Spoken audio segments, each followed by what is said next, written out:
तर दुसरीकडे रत्नागिरी सिंधुदुर्ग मधल्या प्रचाराचा देखील आजचा शेवटचा दिवस आहे। रत्नागिरी सिंधुदुर्ग मध्ये नारायण राणे विरुद्ध विनायक राऊत अशी थेट लढत बघायला मिळणार आहे। या संदर्भातला आढावा घेतलाय आमच्या प्रतिनिधींनी। रत्नागिरी सिंधुदुर्ग लोकसभा मतदारसंघातील प्रचाराला आता अवघे काही तास शिल्लक आहेत।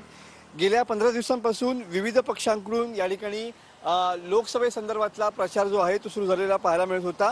प्रचाराचा आजचा शेवटचा दिवस आहे। मतदारांपर्यंत कसं पोहोचता येईल या अनुषंगानं सध्या डोर टू डोर या ठिकाणी प्रचाराला सुरुवात झालेली पाहायला मिळते आहे। प्रचारासाठी सर्वच उमेदवारांना केवळ 11 ते 12 दिवसांचाच कालावधी मिळाला। या कालावधीमध्ये आरोप प्रत्यारोपांच्या फैरी झळाल्या होत्या। खऱ्या अर्थानं आज आरोप प्रत्यारोपांच्या तलवारी सायंकाळी 6 वाजता या म्यान होणार आहेत, कारण का आजचा प्रचाराचा हा शेवटचा दिवस आहे। संध्याकाळी 6 वाजता हा प्रचार संपणार आहे। मतदारांपर्यंत कसं पोहोचावं याची स्ट्रॅटर्जी आता विविध पक्षांकडून या ठिकाणी राबवण्यात येते। कॅमेरामन समीत गजनेसह मी मनोज लेले, TV9 मराठी, रत्नागिरी।